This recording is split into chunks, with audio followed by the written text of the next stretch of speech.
Bom dia, primeiro ano.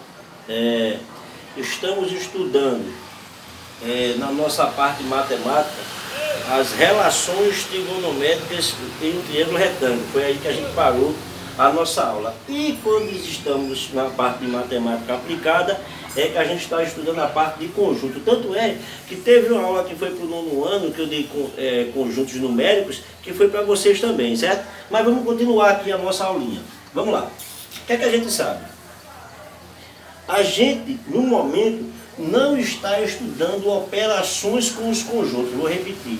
Nós estamos apenas estudando os conjuntos numéricos. Que conjuntos numéricos são esses? O conjunto dos números naturais. Conjunto dos números naturais. Todos os números positivos. Quando representado pela letra N. Se por um acaso eu pego esse conjunto e represento com N asterisco, são todos os elementos com exceção do zero. O conjunto dos números inteiros, além dos números positivos, também temos os números negativos. Na verdade, também temos os números negativos. Se colocarmos o asterisco, todos os números com exceção do zero. E temos o conjunto dos números racionais, que são todos os números, todos os números inteiros, positivos e negativos, inclusive os números que podem ser escritos na forma P sobre Q, na forma de fração. E nós vimos que qualquer número, do número inteiro e dos números naturais, qualquer número eu posso escrever na forma P sobre Q, desde que eu determine que o denominador seja 1. Então, eu posso escrever o número 3 na forma P sobre Q? Posso. 3 sobre 1. Isso é uma fração imprópria. Então, eu posso escrever o número menos 5 na forma P sobre Q? Posso. Menos 5 sobre 1. Então, quando eu faço isso, eu consigo escrever qualquer número inteiro ou natural na forma P sobre Q. Ok, gente? Então, com isso, o que é que você está vendo? Você está vendo que o conjunto dos números naturais, ele está contido no conjunto dos números inteiros.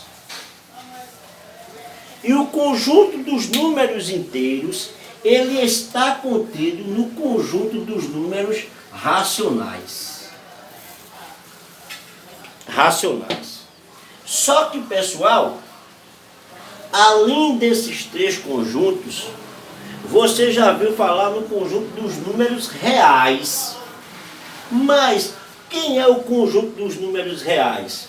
Existe um conjunto, pessoal, chamado conjunto dos números irracionais, que são os elementos que não podem ser escritos na forma P sobre Q.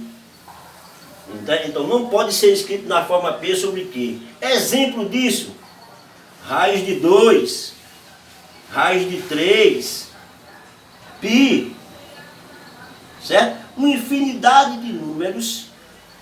Tanto pode ser positivo quanto pode ser negativo. Isso você vai colocar o sinal, tá certo? Você pode... Deixa eu melhorar aqui.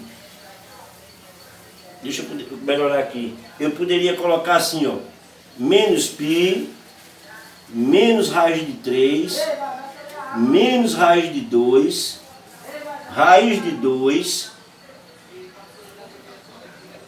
raiz de 3 e π. Eu poderia fazer dessa maneira. É uma infinidade de elementos que eu não posso escrever na forma P sobre Q. Então, esses números que eu não consigo escrever na forma P sobre Q, eu chamo de irracional. Então, ele é um conjunto que ele está aqui à parte, ó, gente. Ele é um conjuntozinho aqui assim à parte, ó. Vamos dizer que isso aqui é o conjunto I, irracional. Observe que esse conjunto, ele não contém Q, ele não contém Z, não contém N, ele é um conjunto à parte. E quando você une o conjunto dos números irracionais com o conjunto dos números racionais, é claro, porque qualquer número é racional, natural ou inteiro, qualquer natural ou inteiro é racional, então você unindo racional com irracional é que você chama o conjunto dos números reais, que é representado pela letra R, ou seja, real é tudo aquilo que existe. Qualquer número é real, existe é real, não é verdade?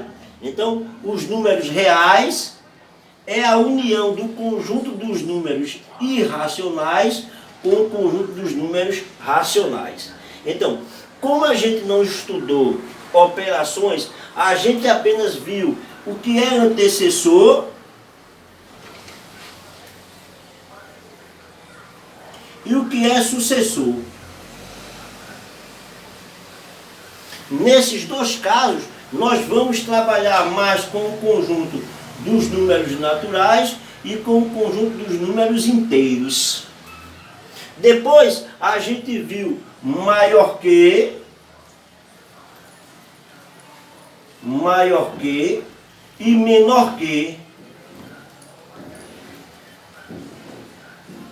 nós vamos trabalhar, na maioria dos casos, com o conjunto dos números racionais, que são as frações. De vez em quando você quer saber quem é maior, 3/8 ou 5/7, quem é maior? Entendeu? Então isso aí a gente viu, né? Então, a nossa parte aqui, mais importante foi antecessor, sucessor, maior que, menor que, e aquele caso que a gente estudou, que são as dízimas. Que essas dízimas, elas pertencem, as dízimas, são números que pertencem ao conjunto dos números racionais. Por quê? Porque você pode fazer as dízimas na forma P sobre Q. É o que você diz que é fração geratriz de uma dízima. Então a gente aprendeu a fazer a fração geratriz ou a geratriz de uma dízima. Então quando a gente estudou o conjunto dos números numéricos, não estudamos operação. Nós estudamos apenas quem é maior, quem é menor, quem é antecessor, quem é sucessor. E estudamos as dízimas periódicas, que ela pode ser simples e pode ser composta. Então, o que é que acontece, pessoal? Vamos lá, ó. Vamos lá. Vou apagar aqui. Vamos apagar aqui. Vamos apagar aqui, certo? Olha. Só um momentinho. Observe.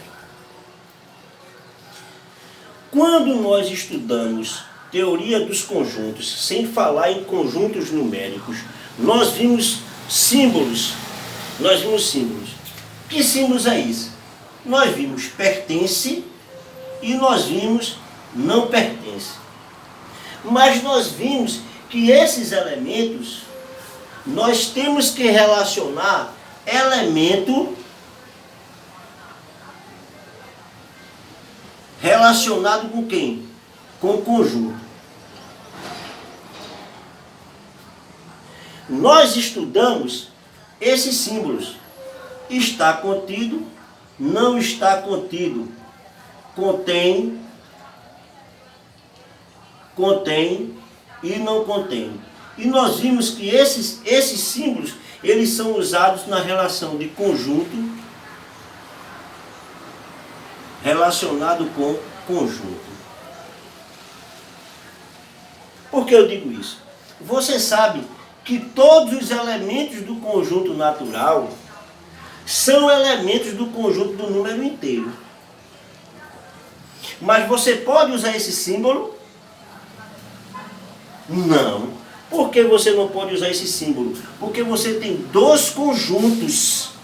Então, entre conjuntos, você não usa pertence e não pertence. Você usa está contido, não está contido, contém e não contém. Então, isso aqui seria falso exatamente pelo símbolo que você está usando. Então, isso aqui seria falso. Por quê? Porque você está usando conjuntos, você está relacionando conjuntos e você está usando um símbolo que é de elemento relacionado com o conjunto. Então isso aqui seria falso. Tá certo? Muita atenção a isso. Então, outra coisa, gente, veja só. eu tenho um conjunto A. Eu tenho um conjunto A. Aí no meu conjunto A está os elementos 1, 3, 7, 10 e 16. Prestem atenção. Vê bem. Aqui estão meus elementos e aqui está o meu conjunto. Lembra que eu disse, né? Os conjuntos são representados por uma letra maiúscula. Pode ser através de chave, pode ser através do diagrama de Venn. Entendeu? Então vê só. Isso aqui eu tenho um conjunto e tenho elementos. Vou fazer algumas relações. Então vou dizer aqui, ó. 1 está contido em A.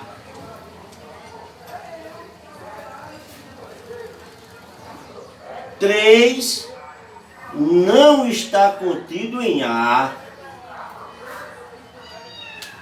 Todos esses dois casos aqui são falsos. São falsos. Por que são falsos, Rogério? Poxa, mas o 3 está contido é falso por isso, o 1 está contido e é falso? Não, pessoal. É o seguinte, ó. Você tem elemento. Então, quando você tem elemento, isso aqui é falso, isso aqui é falso, exatamente já pelo símbolo que você está usando, ó. Se você tem elemento e você tem um conjunto, você não pode usar esse símbolo. Então isso aqui já seria falso. Isso aqui seria falso. Porque qual é o símbolo que você usa entre elemento e conjunto? Pertence ou não pertence? Então se você usa um desses símbolos, já está errado. Muita atenção a isso, tá certo? Então, às vezes, tem muita gente que acha que isso aqui é verdadeiro. Não, não é verdadeiro não. A relação entre elemento e conjunto é pertence e não pertence. Entendeu? Outra coisa, olha, cuidado. O conjunto vazio, eu estou representando dessa maneira, ele está contido em qualquer conjunto, até no próprio vazio. Entendeu? O vazio, o Rogério, o vazio está contido no A? Está. O vazio está contido em A. Ok? Então, o conjunto vazio que você pode representar assim, ou você poderia representar como uma chave sem nenhum elemento. Não é verdade? Ok? Então, o vazio, ele está contido em qualquer conjunto. Até mesmo no vazio. O vazio está contido no vazio. Tá certo, gente? Então não esqueça isso. Esses símbolos, tá? Então, pertence, não pertence, elemento e conjunto. Está contido, não está contido, contém, não contém, conjunto com conjunto. Tá certo? Nunca relacione elemento, você pegar o elemento, colocar está contido, não está contido. O elemento é pertence ou não pertence. Ok? Não esqueça isso.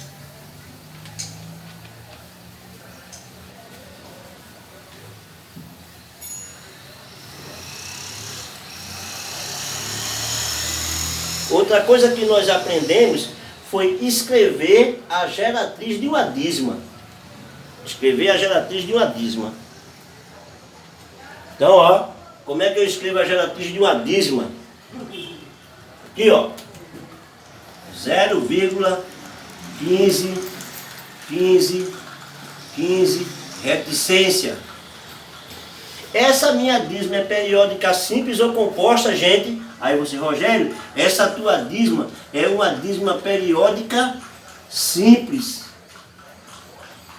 Porque antes do período e depois da vírgula, não tem nenhum número que se repita. Rogério, como é que eu faço a geratriz? Opa, peguei meu período aqui, ó, 15. Meu período é formado de 2 algarismos. Cada algarismo representa um 9. Fizemos isso aqui, ó. Fizemos tudo isso. Rogério, se for possível simplificar, é obrigado? É obrigado. Então você poderia simplificar tudo isso aqui por quanto? Por 3. 15 dividido por 3 dá 5. E 99 dividido por 3 dá 33. Ok? Então, isso foi como a gente aprendeu a escrever uma dízima, a fração geratriz de uma dízima. Se for possível, a gente vai ter que simplificar. Vamos lá, outro caso, está aqui, ó. 3,27777. Essa dízima, Rogério, é simples ou é composta? Composta.